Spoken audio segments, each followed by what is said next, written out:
ওয়ারিশ সম্পত্তির নামজারি করতে গিয়ে সাধারণ জনগণ যে কঠিন সমস্যার সম্মুখীন হচ্ছেন। এসি ল্যান্ড অফিস বন্টননামা দলিল ছাড়া ওয়ারিশ সম্পত্তির নামজারি দিচ্ছেন না। কি কি সমস্যার কারণে বন্টননামা দলিল সম্পাদন করা সম্ভব হচ্ছে না তা দেখে নিন এক পলকে। সমস্যা নং 1, ওয়ারিশদের মধ্যে রেজিস্ট্রি বন্টননামা দলিল নাই, তাই নামজারি হবে না। সমস্যা নং 2, এক বা একাধিক ওয়ারিশ দেশের বাহিরে থাকেন, সে কারণে বন্টননামা দলিল করা যাচ্ছে না, অতএব অন্যদেরও নামজারি হবে না।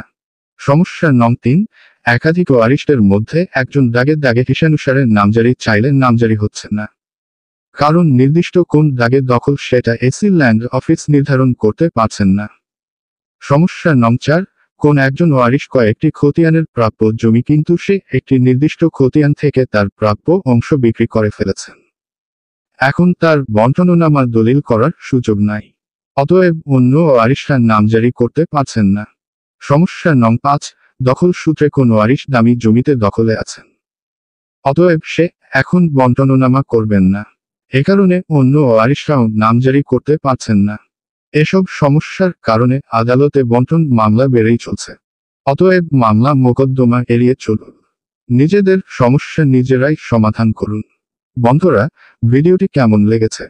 আশা করি ভালো লেগেছে। যদি ভিডিওটি ভালো লেগে থাকে তাহলে অবশ্যই লাইক করবেন, শেয়ার করবেন ও পরবর্তী ভিডিও পেতে চ্যানেলটি সাবস্ক্রাইবও করবেন। আর আপনারা কোন কোন বিষয়ের উপর ভিডিও দেখতে চান তা আমাকে কমেন্ট করে জানান, আমি সেই বিষয়ের উপর ভিডিও আপলোড দেওয়ার চেষ্টা করব। ধন্যবাদ ধৈর্য সহকারে ভিডিও দেখার জন্য।